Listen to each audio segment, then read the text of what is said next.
welcome to the MedCity Pivot Podcast. I'm your host. There are big players in the pharmacy benefits management marketplace, and there are questions about how best to affordably help patients access their prescription medications, and in a way that providers find easy and less burdensome. In this episode, we're talking about how price transparency is the new north in the world of pharmacy benefit management. Today, I will be speaking with two healthcare executives. First up is Javier Gonzalez, President of PBM and Commercial Strategy at Abarca, a modern, tech-enabled pharmacy benefit manager. Javier has more than 30 years of experience as a clinician and a pharmacy benefit management leader. At Abarca, he's focused on how one can use technology to simplify prescribing, improve the member and provider experience, and advance pharmacy's role in care. Javier is joined by Otto Sipe, founder and CEO of Photon, a startup that is building modern pharmacy infrastructure that empowers patients to shop for their prescriptions. An engineer by trade, Otto has led the development of patient experiences at a variety of organizations such as 30 Medicine, Walmart Pharmacy, and Optimize Health. This episode is sponsored by Abarca, a MedCity News partner. So I'm going to jump right into it. Javi, you're trying to change the status quo in the world of PBM management and e-prescriptions.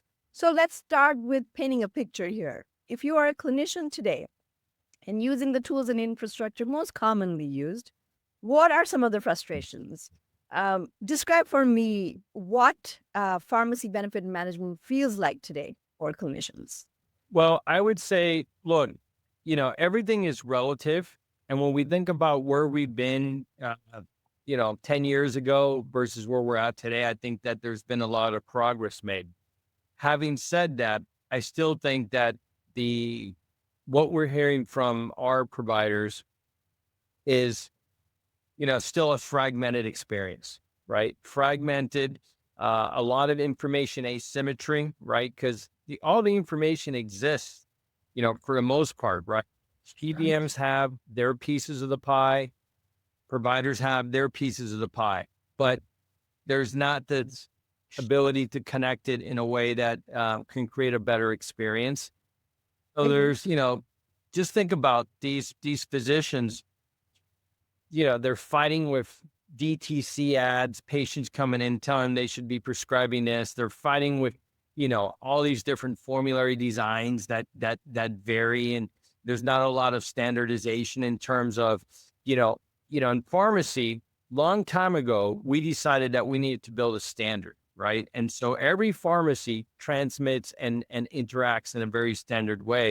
In the EHR world, not so much, right? So because we don't have those standards and we don't have that level of integration, data interoperability, it's still a very fragmented experience. And last thing I'll say is the Council for Quality Health basically put a number out there that there's $1.3 trillion are spent on managing, billion is spent on managing prior authorization. So it's just a crazy number.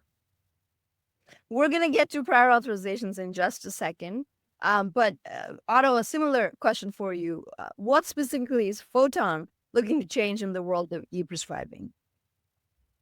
Yeah, I think, e-prescribing is what we do practically speaking. Like, we sell software that allows a prescriber to write a prescription in their EMR or within our prescribing experience, and allow the patient to shop between pharmacies. So in a lot of ways, almost unexpectedly, we're quite aligned with helping the patient navigate their benefits. Mm-hmm. So that means we're starting to work directly with PBMs like Abarca to do that. But the realization as a patient myself was a few years ago, I didn't really know what a PBM was. Mm-hmm. And if you ask the average American, I would bet you less than 5% of Americans know what a PBM is. And the ones that do probably don't love their PBM because they found out what a PBM was when they first hit a prior auth. Right. So my view is there's a huge opportunity to be proactive as a PBM in the patient experience in a way that's positive. Mm-hmm. And, the PBM should be working for the patient if you look at the incentives. They do have a lot of reason to do what patients want. And I was on Twitter this weekend back and forth with TJ Parker and Mark Cuban about this, but PBMs are very good at putting downward pressure on drug prices. And if you look at that, patients and employers both benefit. So, I've got my gripes with PBMs, but, the main point here is that we think Photon and a patient experience can help tie together the benefits of the PBM in a way that the patient and the provider know what's going on. Both of you, in other words, both Abarca and Photon are leveraging technology to make this, patient engagement easier and provide a better experience for patients. Similarly, with providers, take away some of the frustrations. But historically, at least in the healthcare industry, technology, and I'm specifically talking about EHRs, they actually added to the burden, right? They were supposed to mitigate and make everything more efficient, and they've added to the burden. So I'm wondering how important it is to you, Javi, that you build tech that is not an added frustration for clinicians.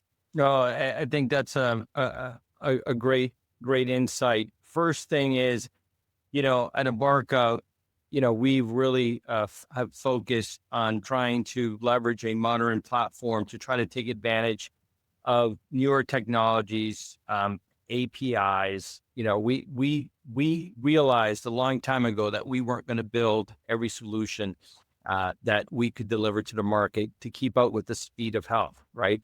The speed of technology. But what I think is important is that we truly understand deeply the journey of that physician, right? Like that we understand what their pain points are, what tools they have access to, what technologies they have access to, and kind of look at the whole ecosystem, right?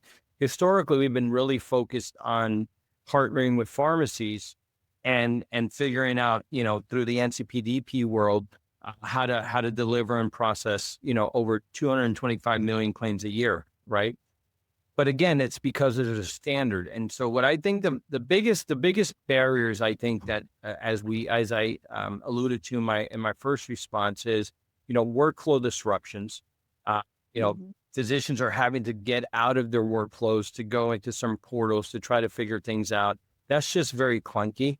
The fact that we have a lot of payer variability and formularies and coverage UMs and stuff, that makes it very difficult for them. And then there's just, the not alignment on just what standard we're going to use in order to try to connect this data interoperability that we have. Interestingly, in July of 2025, White House CMS said, hey, we're going to build this new health ecosystem with the goal of trying to improve data sharing and building better patient apps, giving visibility back to the members to modernize, right? Dr. Oz said, like, why are we listening to what the rest of the world is telling us in terms of the disruptive innovation that's coming out, and why are we so behind, right? So I think that there's the biggest opportunities for me, as I see it, is both on the prescriber and the provider side, AI-driven automation, real-time PAs, and then a deep EHR integration, right, with transparency. And I think transparency is the key word, and it's really a hot topic. So that's when we're going to go build something, attributes that I think are going to be important for Abarca is it's got to be seamless. There's got to be standardization, right? Either we use the NCPDP scripts around EPA and we use FHIR, right? Like standards around FHIR to try to create that connectivity. We leverage, there's a lot of cool stuff happening in generative AI. And we think that obviously there's things that we have to be careful with ethically, but just, trying to leverage the power of AI, which is probably the most powerful innovation in decades, right? And people say, well, today, healthcare is not empathetic. It's not human. Well, I would say that AI incredibly has the opportunity to make it more empathetic. I mean, we hear stories about people falling in love with their chatbots, right? So I think that there's plenty of opportunity as we think about leveraging that AI. And then finally, transparency and engagement, right? We need to be able to share information more openly. And I think differently in terms of the amount of information we can share. And I think that these conversational chatbots probably can share information more holistically, where one response, you're seeing the potential alternatives, you're seeing whether a drug has PA, you're seeing what's on formulary, and it's being explained in common English, right? Versus it kind of showing up in different places in the screen and not being very user friendly. And we can create that symmetry in information because we can share that same information with members, right? And I think empowering the members, this type of integration and connectivity is an absolute necessity. And I'm sure Otto's going to share some of his feedback as well on that note. I mean, when I look at it from a consumer perspective, I kind of see transparency and prior authorization sort of linked, So especially in the context of like GLP-1 drugs, which are so popular, and you're getting hammered by, TV commercials on this is this miracle drug, and you want to get access to it, and you can't, and you don't know why, right? So I'm wondering, Otto, from your perspective, how do you sort of see this link between transparency and the stumbling block that is prior authorizations? Yeah, I mean, like I said earlier, the PA might be the first time that many consumers learn what a PBM is, and Right. maybe that's an unfortunate thing to be fixed.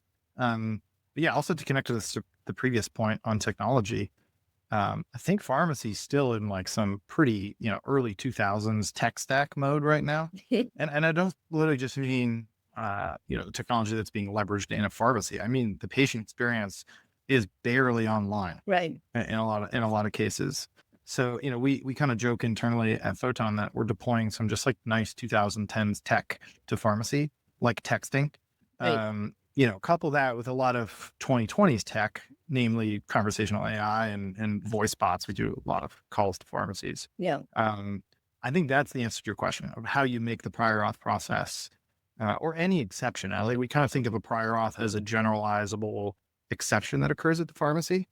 And unfortunately, prior auths are one of many different exceptions that occur at the pharmacy. So if you're trying to build a supply chain that is optimized around the patient actually getting their medication and understanding what's going on, Right. you have to tackle some pretty ugly, like human problems. Like it's hard to build an abstraction around which pharmacies are open nearby or not without, kind of focusing on the underlying data. So we've done a lot of that at Photons.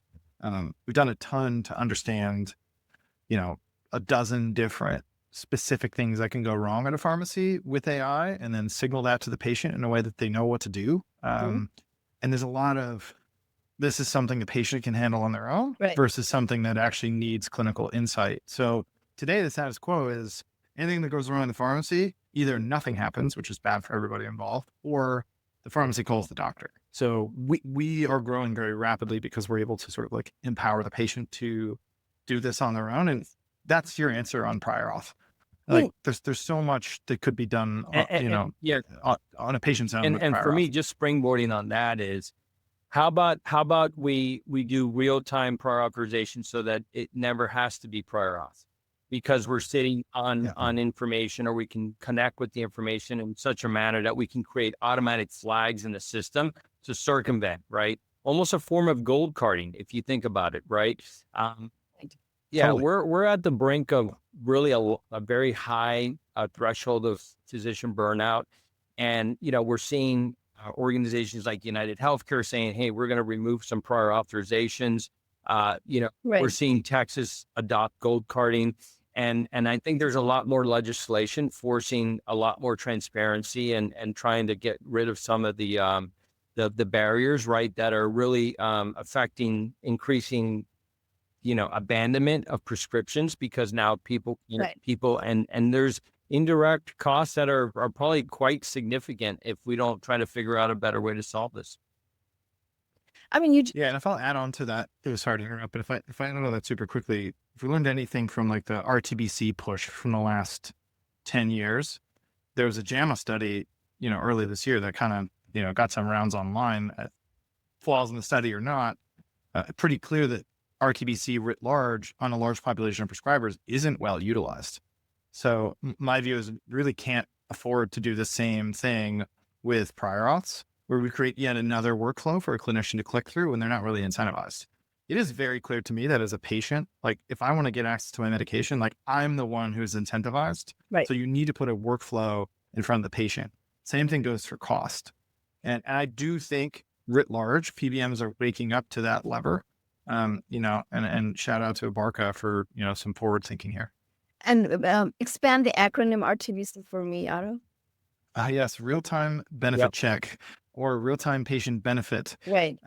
No one knows what it is because it's something your clinician technically has access to and Right. probably doesn't use as much as they should because Right. they're not incentivized to shop for you. Right. I mean, you talked about patient empowerment or consumer empowerment, whichever way you want to look at it. It is almost impossible. I'll give you an example. I lost prescription in travel, and I just wanted to call the pharmacy and say, hey, just give me a 30-day supply and I'll pay you.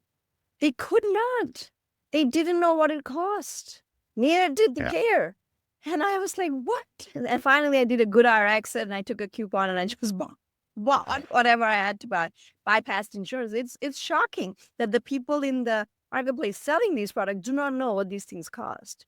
So that leads me to the question of how some payers and employers, I don't want to use the word ditching, but they are restructuring their relationships with pharmacy benefit managers. And Javier, let's talk a little bit about what came about when Blue Shield of California decided they were going to go with a few different organizations to do that pharmacy benefit and chose Abarca as one of their partners. Oh, thank you.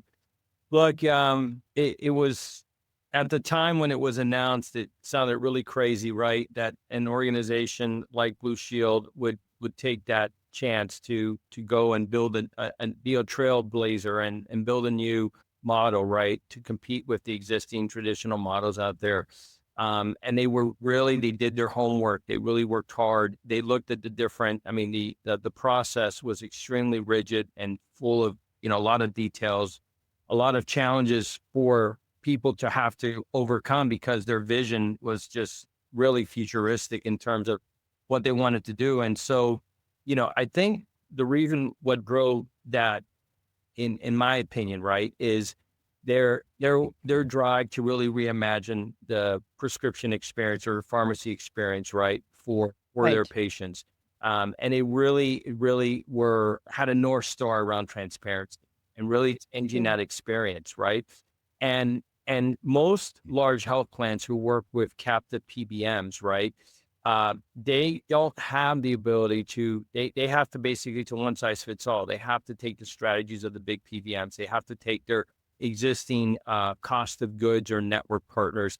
They don't really get a chance to innovate or change direction. And so what Blue Shield recognized early on was we need to be able to control the platform. And therefore, we need a modern platform that can connect and basically allow us the flexibility. Once that decision was made, and that's the single most important decision, right? When we think about a modular PBM solution, that allowed them to go connect with different partners for retail network, the Mark Cubans of the world, the Amazons of the world, right? And so I think that we're 8 months into this, right? So the baby's still 8 months old, but they have strategically changed their horizon, gained a lot more control, and I think they have some incredible ideas, and you'll probably be hearing more from them as time rolls on. But I think they're very satisfied with the direction that they're going in. So, Otto, in that vein, the idea of looking at new kinds of relationships and new kinds of structures. You have a relationship with Mark Cuban Cost Plus. He's very big on price transparency, almost to the point that he wants to bypass insurance altogether. How much of this will take hold? Because, one of the things that legacy companies like to say is that this is happening mostly with generics, right? While much of the drug price year on year, the increases that we see is specialty pharmacy. So do you see these companies like Mark Cuban and sort of what you're doing with them? Do you think they will sail along with the wind of price transparency at their backs, or is there a limit as to how far these drugs can go?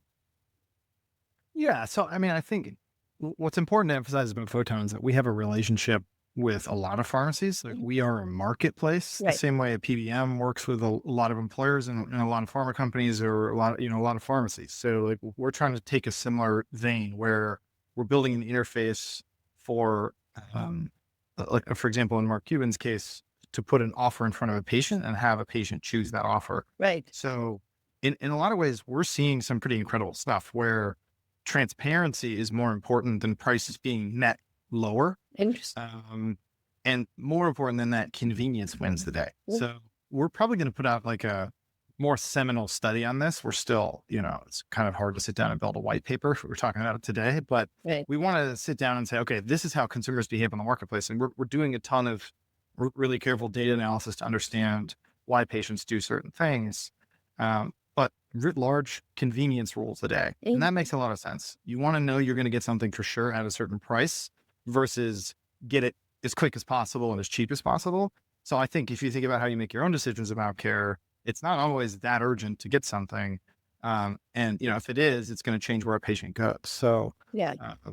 That's the hardest problem of building a marketplace that can service everything from retail to specialty is each consumer is making their own decision. So to your answer on Mark Cuban, they don't actually win on price as much as you would think. So the biggest problem that we see is patients see some marketing because they follow Mark Cuban on Twitter. They think this is cheaper for me. Yeah. But their drug is 10 times more expensive than GoodRx, which maintains its own, volume-based pricing relationships with pharmacies and PBMs. Right. So yeah, if you really follow this down, like consumers are incentivized to shop across a lot of different options, but it's very hard to do that because someone's not going to go to 6 different websites, including their PBM portal, to figure out what's cheapest. So that we view our responsibility as one on behalf of the patient to surface the best offers possible. I mean, you are also assuming, and I'm going off slightly on a tangent here, you're also assuming a certain level of tech savvy of the consumer, right? If you're a seriously, chronic ill patient,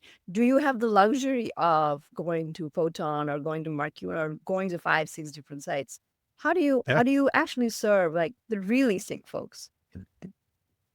Yeah, I mean, my view is the really sick folks, especially the ones without a caregiver, are gonna not have access to a computer or not be able to go do these kinds of things. So like, what is the simplest thing they might have access to? A phone, Right. like SMS, like the base level, most likely digital access that anyone has True. is SMS. We're big on making tech happen through unexpected interfaces, but a patient can use Photon end to end without even clicking the link. They can just text us. Interesting. So if they're not on a smartphone, we'll see that. We do see pretty incredible engagement with the interface. About 80% of patients across our whole population are clicking that link and choosing a pharmacy. And one surprising stat, the older patients get, the higher engaged they are. And the reason is they're more likely to have a caregiver. So that text isn't going to 96-year-old, it's going to maybe a son. And we see the same thing, especially in pediatrics, where like some of the highest engagement is from like the 0 to 5 group, and they don't have smartphones yet. Thank God for that. Yeah, it's coming soon. I wanted to get back to the relationship between the prescriber and the pharmacy. Can you talk, Javi, about how you close that gap between prescriber and pharmacy? Can you talk a little bit more in depth on that? Yeah. For us, there's a couple of things that we're doing at Abarca. One of the things is, we're exploring the concept of that real-time benefit transaction, not only to the prescriber, but also to the pharmacy, right? So the pharmacy, again, this is, you keep hearing the terminology that I'm mentioning around information asymmetry. The thing that we can do with data interoperability is to create equality of the information. And so I think that there's things that we're trying to work on in closing that gap and arming the pharmacist with as much information as the patient, as the doctor. And if we can triangulate those 3 key stakeholders, the chances of being misaligned, I think, are less likely. In addition, like some of the concepts that Photon is doing in terms of, trying to put the member in, like they're the ones that are going to take the medication. They're the ones that are going to pay the medication. They're the ones that are going to receive the benefit. And so how do you change that so that they can be maybe a little bit more in control of that experience, right? Lastly, what I would say is another thing that we're working on to try to really improve that pharmacy experience is we've begun to work within our network through our integrated different modules and capabilities to basically allow pharmacists to view the status of a prior authorization. Mm-hmm. And also, we also provide tools to allow the pharmacist to participate in pay-for-performance programs around adherence. And so we share more information with them in terms of helping them understand which patients are at most risk to not be adherent, and they can kind of tailor their interventions, and they can actually enter interventions into our platform, and they actually receive incentives, right? And that has helped transform that experience for the pharmacist. Plus, we provide a lot of information to them so that they understand what's going on.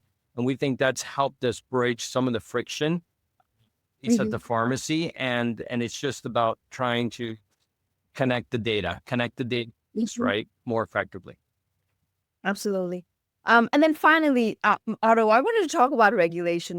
This subject of price transparency is something that we've seen in a bipartisan way across, different administrations. This focus on lowering drug prices, on maybe holding the legacy PBMs a little more accountable. So I'm wondering, are there any specific pieces of legislation that you're looking at that can have an effect on, making healthcare less frustrating for everyone? Yeah, and I don't follow regulation to the point where I could cite like a specific bill or, senator. My lobbying is relatively minimal these days.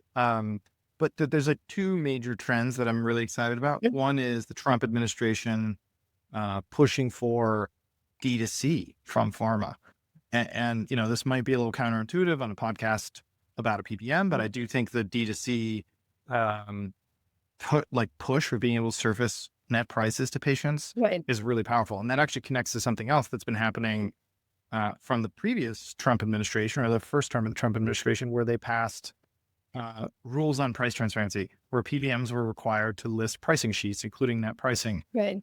That was delayed, I think, because of COVID or something, but that's going to be reinforced this year. And of course, there's some head scratching as to how to actually do this. Right. I have a lot of empathy for how complicated it is to surface, basically written contracts into price sheets. We saw the same complexity when health systems of the past few years were forced to do the same. Then ingesting that data and building a meaningful consumer experience is even harder. That's a lot of what we're thinking about. But I do think we are within, months, if not, years from like basically native transparency in pharmacy, where a patient can see what something costs before they have a prescription, Right. while they're searching for pharmacies. And that's a concept that, we've seen coming for some time at Photon, but I think the PBMs are going to have to rectify with that sort of open market dynamic. And in a lot of ways, as pharma is moving toward D2C, it's going to put more pressure on transparencies from Absolutely. PBMs. But yeah, that's the regulations I'm following. I'm thinking, Eli Lilly, Pfizer have already announced this D2C. I won't be surprised if tomorrow there's a partnership between Amazon, all these pharma companies. Javier, any closing thoughts? No, look, this is a very important topic. I agree with everything that Otto said. We're obviously in the PBM business, so we have to be a little bit more connected to what's happening out there.